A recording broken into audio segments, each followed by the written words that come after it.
나단이 자기 집으로 돌아가니라.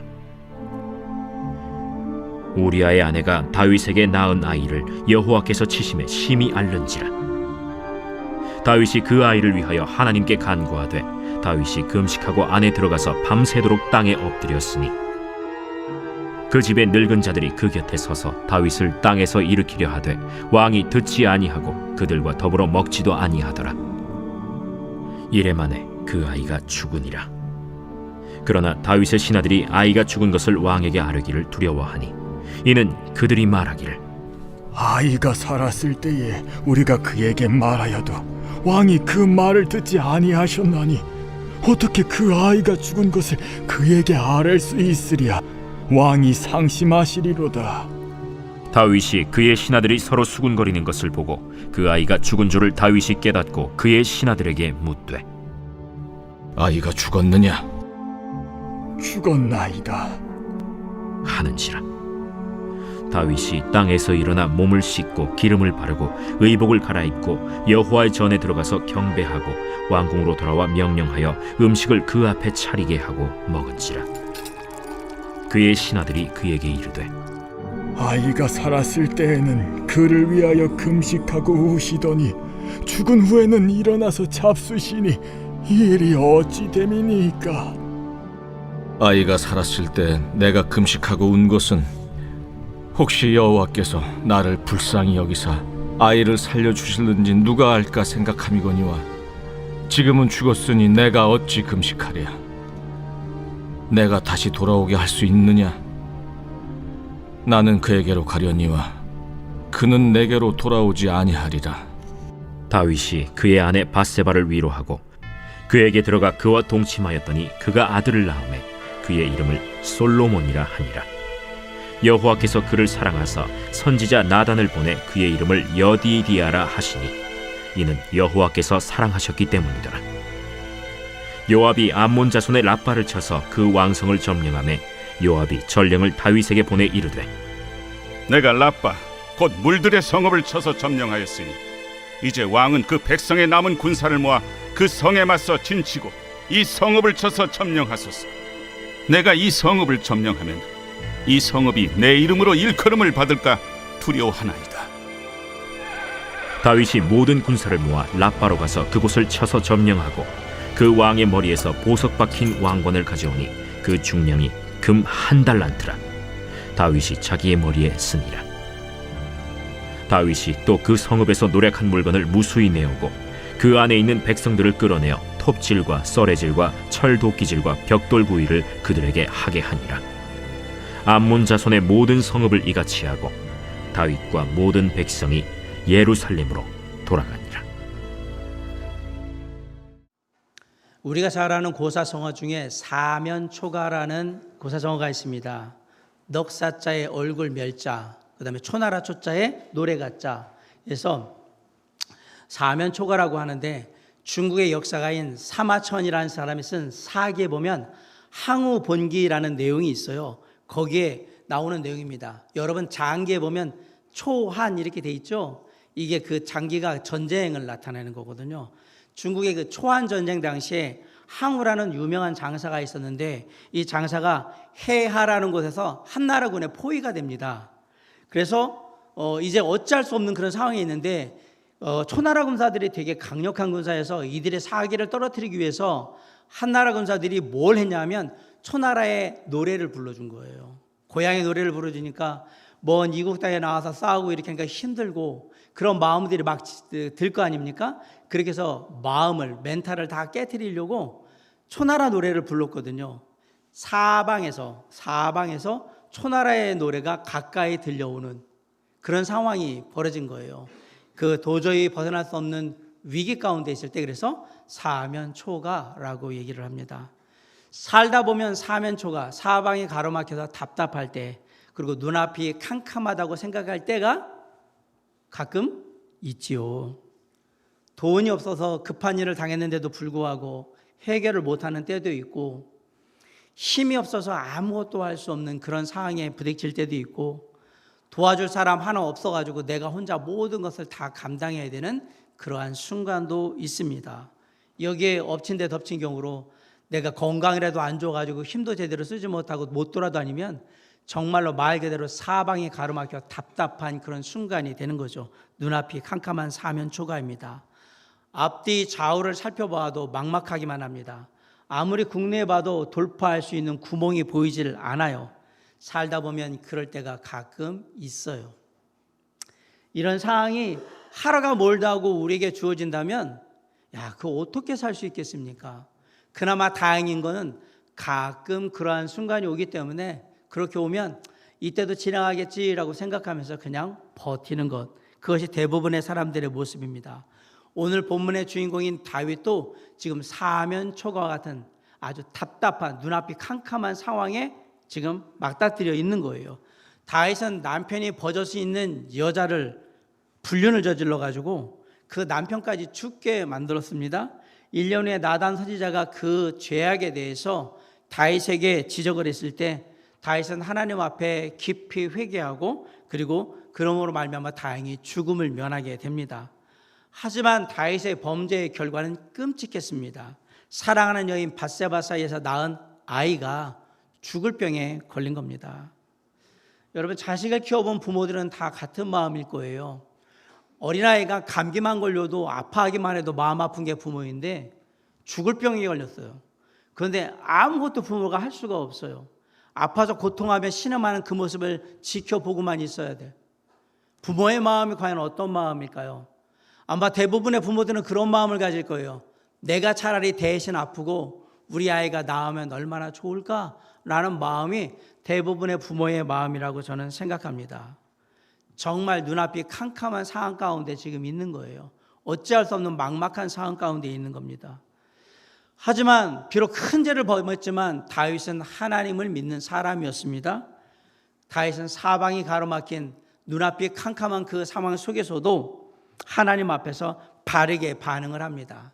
과연 다윗은 사면초가에 사방이 가로막힌 눈앞이 캄캄한 그 상황 속에서 어떻게 대처를 했을까? 첫째로 다윗은 하나님께 기도했습니다. 다윗은 밧세바의 사이에서 낳은 아이가 중병에 걸리자 하나님께 기도하기 시작합니다. 우리 15절 16절을 함께 읽습니다. 시작. 나단이 자기 집으로 돌아가니라.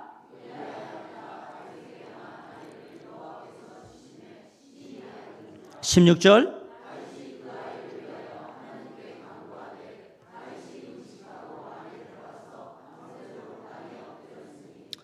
간혹 어떤 사람들은 아프면 기도해야지 무슨 병원을 가느냐, 먼저 병원을 가는 게 아니다 이렇게 얘기하시는 분들이 있는데, 병 낫기를 위해서 서로 기도하라는 말씀을 따라서 그렇게 하는 것도 좋은 방법, 믿음의 방법이라고 생각합니다. 하지만 병에 걸렸을 때 병원에 가서 치료를 받고 약을 먹는 것도 전혀 잘못된 일이 아닙니다.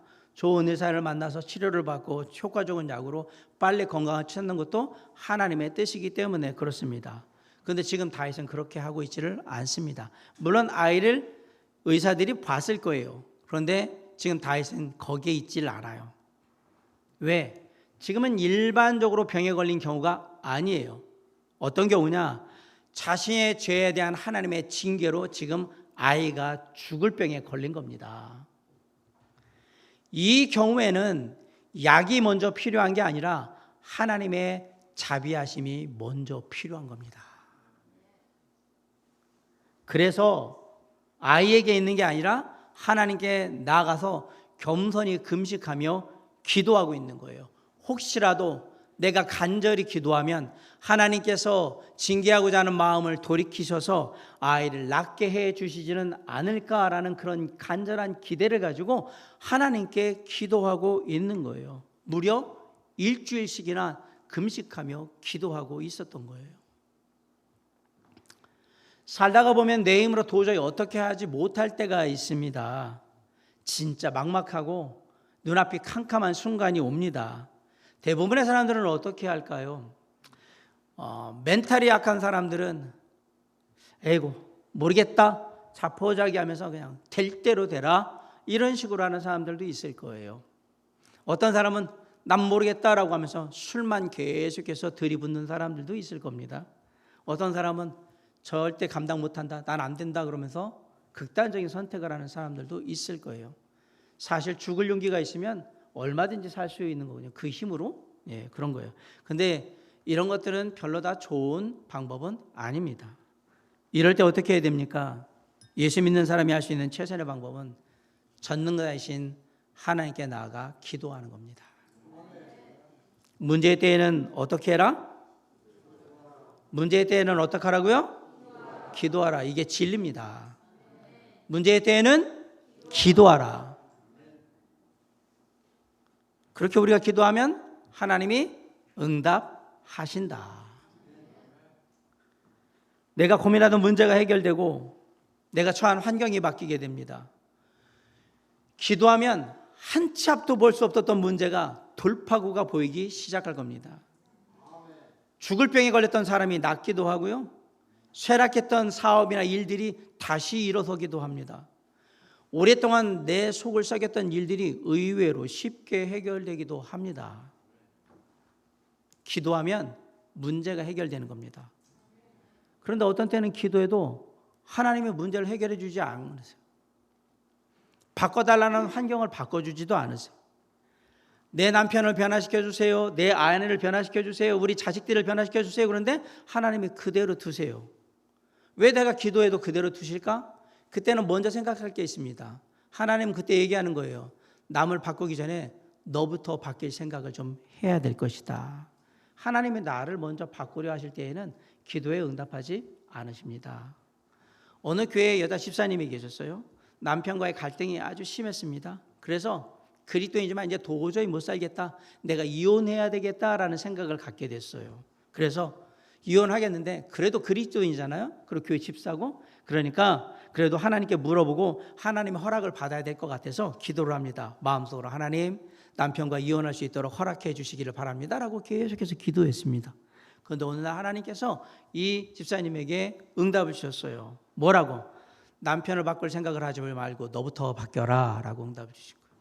아니야 이건 하나님의 응답이 아니야. 다시 또 기도합니다. 근데 똑같이 남편 바꿀 생각하지 말고 너부터 바뀌어라 라고 또 응답을 주시는 거예요. 계속 그런 마음이 강해져서 마침내 이게 하나님의 뜻이구나 라는 사실을 깨닫고 겸손히 하나님께 회개하고 나부터 바뀌어야 되겠다. 그래서 먼저 남편을 존중하는 태도를 갖추면서 남편을 대하기 시작합니다. 이전에 신경질저리고 퉁명했던 그런 모습을 벗어버리고 따뜻하고 상냥하게 그렇게 대하기 시작했어요. 그리고 남편의 좋은 점이 뭘까 잘 보는데 삐딱하고 별로 마음에 안 들었던 그런 남편이 의외로 좋은 점들이 많다는 게 눈에 보이기 시작하는 거예요. 말도 행동도 따뜻하고 상냥하게 하자 놀라운 일이 벌어졌어요. 무뚝뚝하고 퉁명했던 남편이 다정해진 거예요. 그러면서 아내를 배려해 주기 시작하는 거예요. 그러면서 남편이 변하더라. 내가 바뀌니까 상대방도 변하더라. 부부간에 맨날 일이 뭐냐면 당신이 바뀌면 내가 바뀐다고 하는데 아니요. 나만 바뀌면 다 바뀌게 돼 있는 거예요. 성경은 지금 그 얘기를 하는 겁니다. 기도하면 우리의 시각이 바뀌게 되어 있습니다. 똑같은 문제인데 이전과는 전혀 다른 모습으로 바라보고 있는 거예요. 인간적인 관점에서 보던 일들을 하나님의 관점에서 보기 시작하는 겁니다. 고린도후서 12장에 보면 사도 바울이 자신의 몸에 있는 육체의 가시에 대해서 이야기를 하고 있습니다. 이 육체의 가시로 인해서 어떤 질병인지는 모르겠지만 이 육체의 질병으로 인해서 얼마나 고통스러웠는지 뭐라고 표현했냐면 사탄의 사자라고까지 말할 정도로 그럴 정도였어요. 그래서 고통스러우니까 바울이 3번씩이나 이 육체의 가시를 제거해 달라고 하나님께 기도했지만 하나님이 그대로 두셨습니다. 너 안 해줘? 안 돼? 라고 얘기하셨어요. 그런데 나중에 시간이 지나서 사도 바울은 그 육체의 가시가 하나님이 놓으라고 했던 그 육체의 가시가 하나님의 은혜였음을 깨닫게 됩니다. 육체의 가시를 바라보는 시각이 바뀌기 시작하니까 그 육체의 가시에 대한 해석도 바뀌는 거예요. 그러자 고통스럽고 불평이 됐던 그 마음이 바뀌어서 기쁨과 감사함으로 바뀌어서 이렇게 고백하는 거예요. 여러 계시를 받은 것이 지극히 크므로 너무 자만하지 않게 하시려고 내 육체의 가시 곧 사탄의 사자를 주셨으니 이는 나를 쳐서 너무 자만하지 않게 하려 하심이라. 이 육체의 가시가 나를 겸손하게 만드는 하나님의 도구였구나라는 사실을 깨닫게 된 겁니다. 우리가 이렇게 기도하면 뭔가를 바라보는 우리의 시각이 바뀌게 되면서 새로운 모습을 보게 되는 거예요. 아울러서 우리가 기도하게 되면 하나님이 때때로 우리에게 노라고 대답하시는 것을 믿음으로 받아들일 수 있는 그러한 마음이 생기게 됩니다.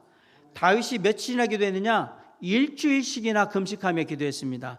하나님 앞에 나아가서 홀로 간절히 기도했습니다. 그런데 하나님의 대답이 뭐였느냐? 노. 아무런 변화가 없었어요.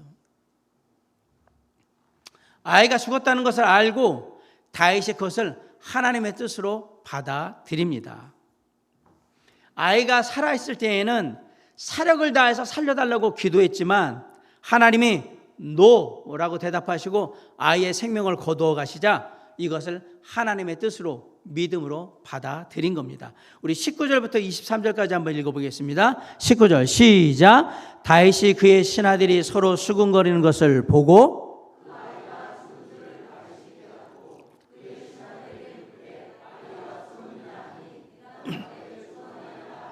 20절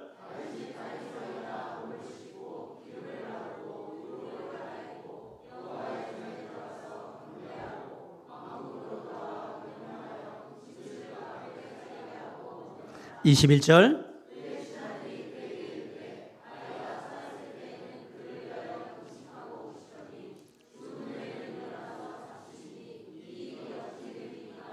22절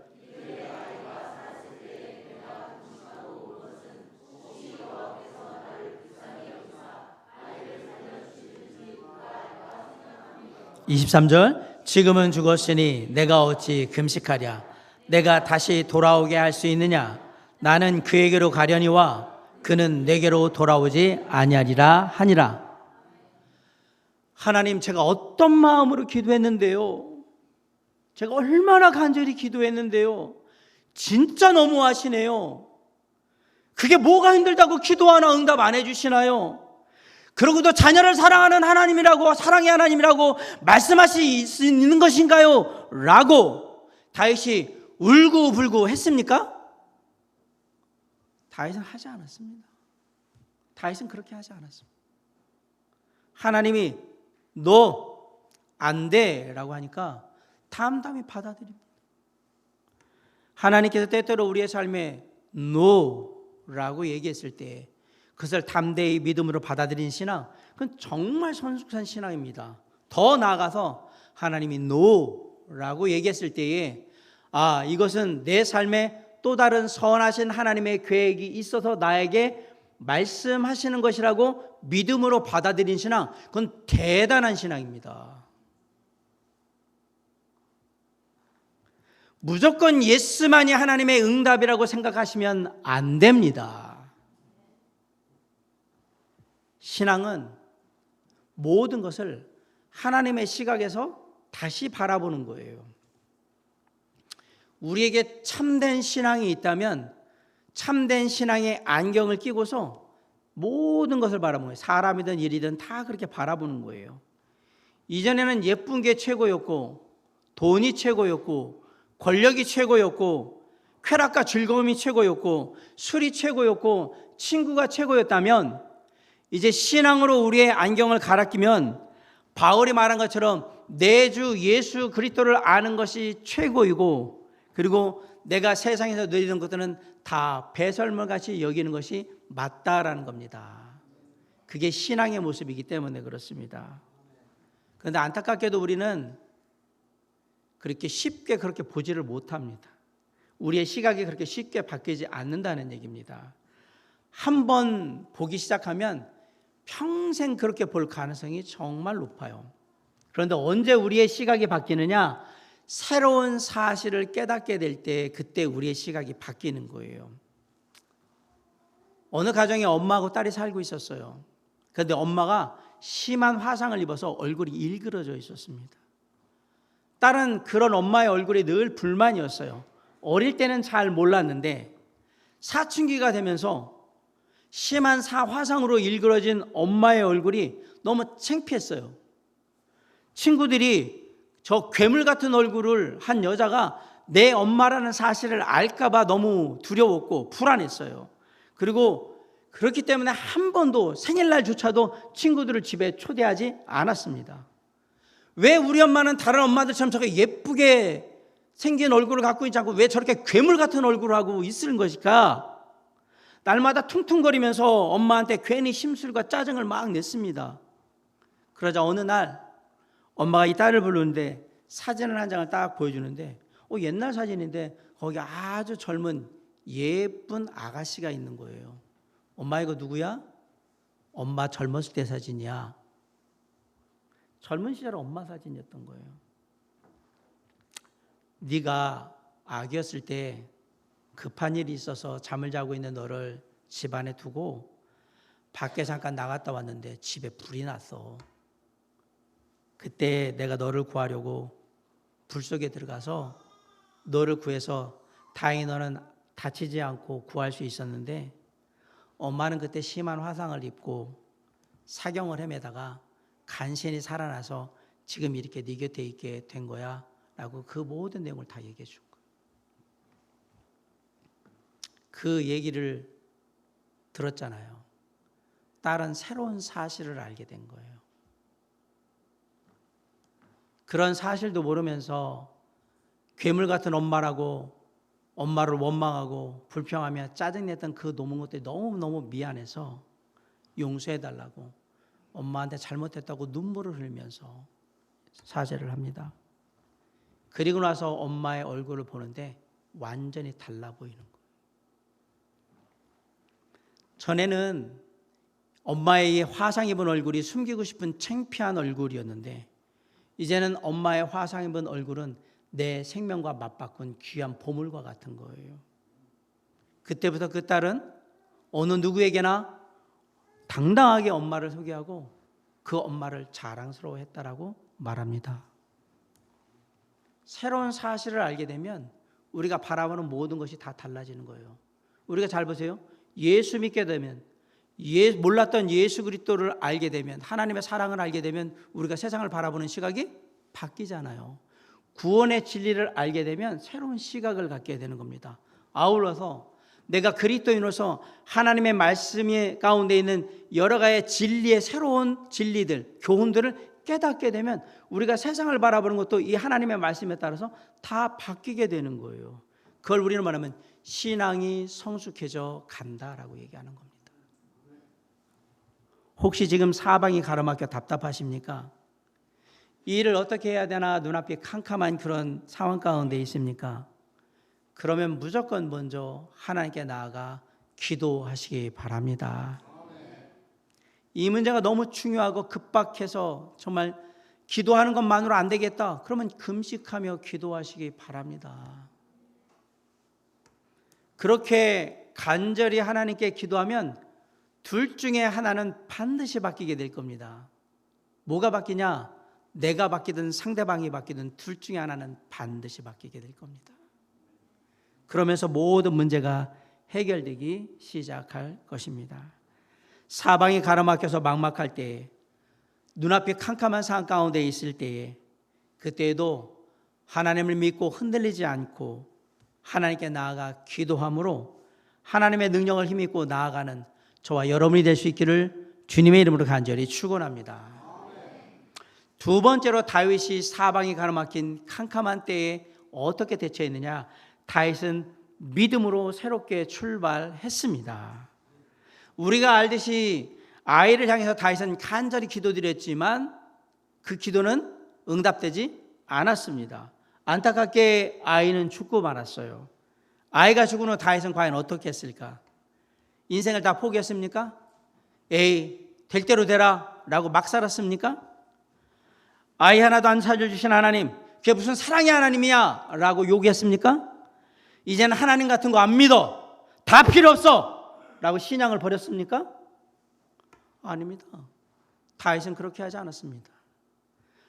다윗과 밧세바는 아이가 죽은 후에 많이 울었을 거예요. 왜냐하면 아기가 죽었잖아요. 놀랍게도 다윗은 밧세바를 위로하고 있어요. 사실 어린아이가 죽으면 아빠가 더 슬플까요? 엄마가 더 슬플까요? 대답을 못 하시네. 누가 더 슬플까요? 당연히 엄마가 더 슬프죠. 왜요? 엄마는 10달 동안 자기 품속에서 다 키운 자식이 죽은 거예요. 그렇기 때문에 엄마가 받는 충격이 아빠보다 훨씬 더 큽니다. 그래서 그런지 몰라도 다윗은 슬퍼하는 아내 밧세바를 계속해서 위로하고 있어요. 그러자 하나님이 놀랍게도 은혜를 베푸십니다. 24, 25절 있습니다. 시작. 다윗이 그의 아내 밧세바를 위로하고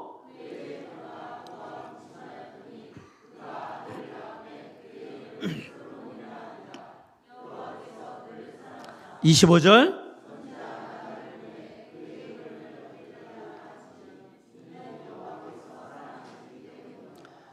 다윗이 밧세바를 위로하고 동침을 했는데 아들이 태어났습니다. 솔로몬이 태어납니다. 그 아이를 얼마나 사랑했는지 하나님께서 여디디야, 하나님께서 가장 사랑하는 자 또는 하나님의 사랑을 입은 자라고 별칭까지 주실 정도였어요.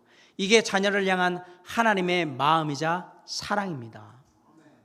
아이를 빼앗았는데 하나님이 가장 사랑하는 아이를 또 주시는 거예요. 하나님이 우리를 사랑한다고 해서 하나님이 죄인된 우리의 모습까지 묵인하는 사랑을 하지는 않습니다. 참된 부모는 사랑하는 자녀가 바른 길을 향해 가지 않을 때 그냥 내버려 두지 않습니다. 참된 부모는 사랑하는 자녀가 못된 길로 가면 혼내서라도 바른 길로 돌이키려고 어떻게든 애를 쓰게 될 겁니다. 그렇게 해서 자녀가 돌아오게 되면 아무것도 묻지 않고 그냥 사랑으로 품어주는 게 부모의 모습인 거예요.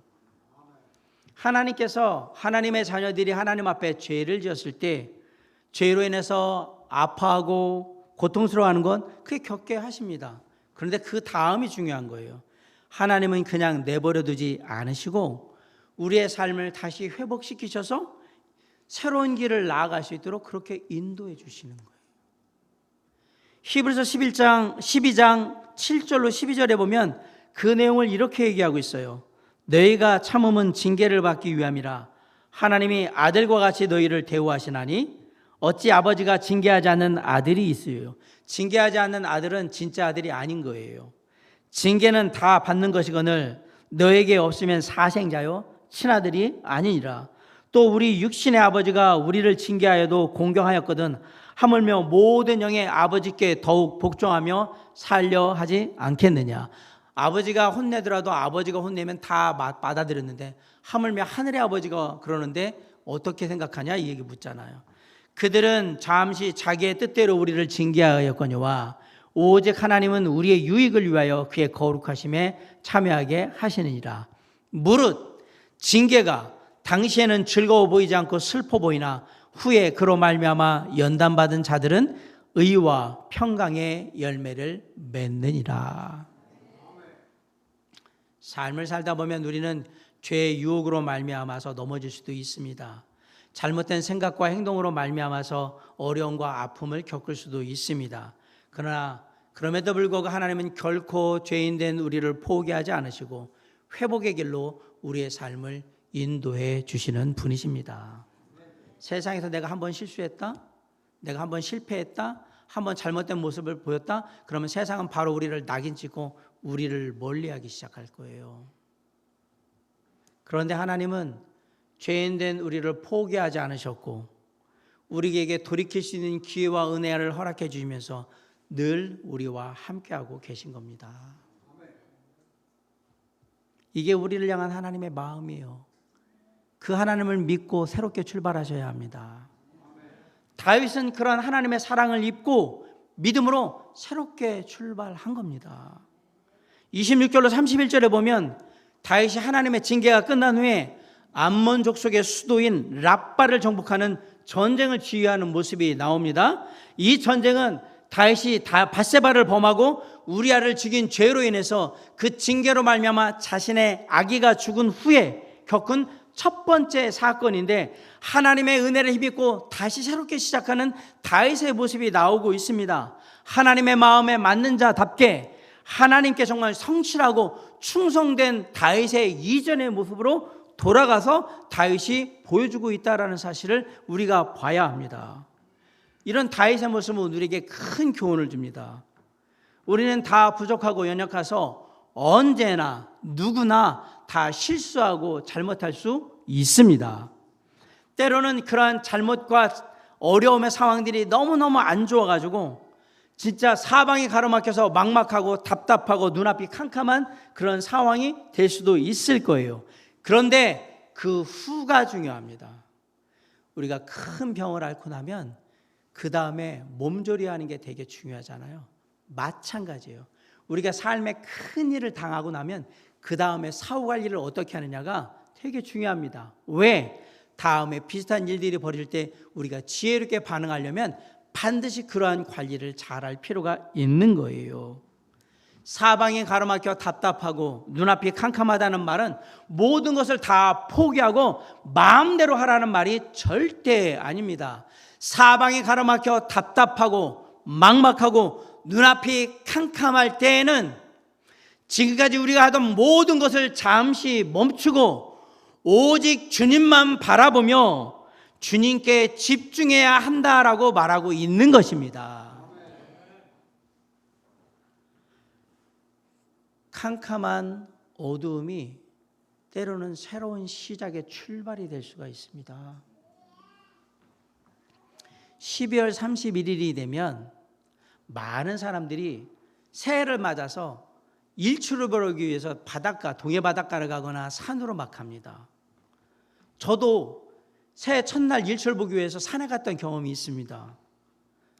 그러면 12월 31일 날 막 이제 가가지고 새벽에 가서 밤에 산을 올라가야 되죠. 밤에 캄캄한 밤에 랜턴 같은 거 켜고 산에 올라갑니다. 마침에 정상에 가면 나만 그런 생각을 갖고 있는 게 아니에요. 많은 사람들이 그런 생각을 가지고 산에 올라가 있어요. 언제 산에 올라간다고요? 캄캄한 밤에 산에 올라갑니다. 그럼 무슨 말입니까? 이 캄캄함이 계속된다 아니면 끝날 것이다? 끝날 것이라는 걸 알기 때문에 올라가는 겁니다. 처음엔 캄캄해요. 근데 시간이 지나면 조금씩 하늘에 빛이 감돌기 시작합니다. 뭔가 밝아오기 시작해요. 그러면서 어느 순간에는 하늘이 주홍빛으로 붉게 물들기 시작해요. 그리고 마침내 어느 순간에 해가 빼꼼 그러면서 쭉 떠오르는 거예요. 캄캄한 밤이 지나면 그 다음부터는 새벽이 오는 거예요. 세상이 조금씩 밝아오기 시작한다. 이건 진리입니다. 인생이 다 그렇습니다. 오늘 인생의 캄캄한 터널을 지나가고 계십니까? 지나간 것 같은데 계속 터널 안에 있는 그런 느낌이십니까? 괜찮습니다. 터널은요, 들어가는 입구가 있으면 나오는 출구도 있습니다. 터널에 들어갔는데 앞에도 캄캄하고 백밀러로 뒤도 봤는데 캄캄해요. 걱정하지 말아요. 끝날 때가 멀지 않았다 이 얘기입니다. 조금만 지나가면 환해질 거예요. 그림 하나 띄워주세요. 미국의 강철왕이라고 불리는 카네기라는 사람을 여러분 아실 거예요. 카네기가 어떻게 부자가 됐는가? 카네기는 사업을 했는데요. 사업이 순탄치 않았습니다. 영업을 했거든요. 여러 가지 물건을 파는. 근데 그게 별로 순탄치 않았어요. 그래서 어느 날 한 노인의 집에 갔는데 그 노인의 집에 물건 팔러 갔는데 하나의 그림을 봤어요. 저 그림을. 그림을 이렇게 보니까 맨 땅에 배가 있는 거예요. 노하고 닷은 접혀 있고. 그렇구나. 그런데 그 그림을 자세히 보니까 그 밑에 지금 글씨가 써 있잖아요. 밀물은 반드시 온다. 그때 나는 바다로 나아가리라. 그 글이 써 있는 거예요. 나중에 집으로 돌아왔다가 그 그림이 가서 자꾸 떠올라서 그 노인에게 가서 이 그림 달라고 해가지고 결국은 그 그림을 가지고 옵니다. 그리고 사무실에 저 그림을 딱 붙여놓고 항상 사방이 가로막혀 답답하고 막막하고 눈앞이 캄캄할 만큼 힘들 때마다 저 그림을 보면서 되뇌이는 거예요. 밀물은 반드시 들어온다. 저거 어디에 있는 그림일까요? 배가? 바닷가에 있는 그림이잖아요. 지금 물이 썰물로 빠져 있는 상황이잖아요. 그럼 물이 빠지면 바다는 물이 다시 들어옵니다. 그때 저 배는 떠 있게 될 겁니다. 인생은 다 그런 거예요. 나가면 들어오고 들어오면 나가는 거란 말이에요. 그래서 카네기는 항상 밀물은 반드시 들어온다라는 그런 마음으로 어렵고 힘들 때마다 그 그림을 보면 새롭게 각오를 다지면서 나아갔고 마침내 강철한 카네기라고 불리는 그런 부자가 된 겁니다. 사랑하는 성도 여러분, 인생의 캄캄한 터널 속에서도 반드시 잃지 말아야 되는 것, 주님을 향한 믿음을 잃어버려서는 안 됩니다. 반드시 주님이 도우시리라. 반드시 주님이 나를 인도하시라는 그 마음으로 하나님 안에서 새로운 시작을 꿈꾸며 담대히 나아가는 저와 여러분이 될 수 있기를 주님의 이름으로 간절히 축원합니다. 혹시 사방이 가로막혀서 정말 캄캄하고 힘들고 너무 막막하십니까? 그러면 하나님께 나아가 기도하시기 바랍니다. 그럼 환경이 바뀌든 내가 바뀌든 바뀌게 될 겁니다. 그리고 나서 기도한 다음에 주님을 향한 믿음으로 담대히 새롭게 시작하시기 바랍니다. 전능하신 하나님께서 반드시 우리와 함께 하시며 선하신 뜻 가운데 우리를 인도해 주실 것입니다. 해는 내일도 변함없이 떠오른다는 사실을 잊지 마시고 그 진리처럼 사랑하는 하나님은 늘 나와 함께 하신다는 믿음으로 승리하는 저와 여러분이 되시기를 주님의 이름으로 간절히 축원합니다. 기도하시겠습니다. 사랑과 은혜가 풍성하신 아버지 하나님, 시간 기도합니다. 인생을 살아갈 때 사방이 가로막혀 막막하고 어찌할 바를 모르며 눈앞이 캄캄할 그 순간에 오늘 다윗은 우리에게 먼저 하나님 앞에 나아가 기도하라고 말씀하셨고, 그리고 주님을 믿고 담대히 나아가라고 말씀하셨습니다. 오늘 주님의 말씀의 교훈을 따라서 나아가길 원합니다. 주님, 그 어떤 순간에도 주님과 함께 승리할 수 있도록 도와주시옵시고 우리의 삶을 통해 놀라운 역사를 이루어 주시옵소서. 반드시 이루어 주실 줄 믿고 모든 것 맡겨며 감사할 때 예수 그리스도 이름으로 간절히 기도를 삼나이다. 아멘.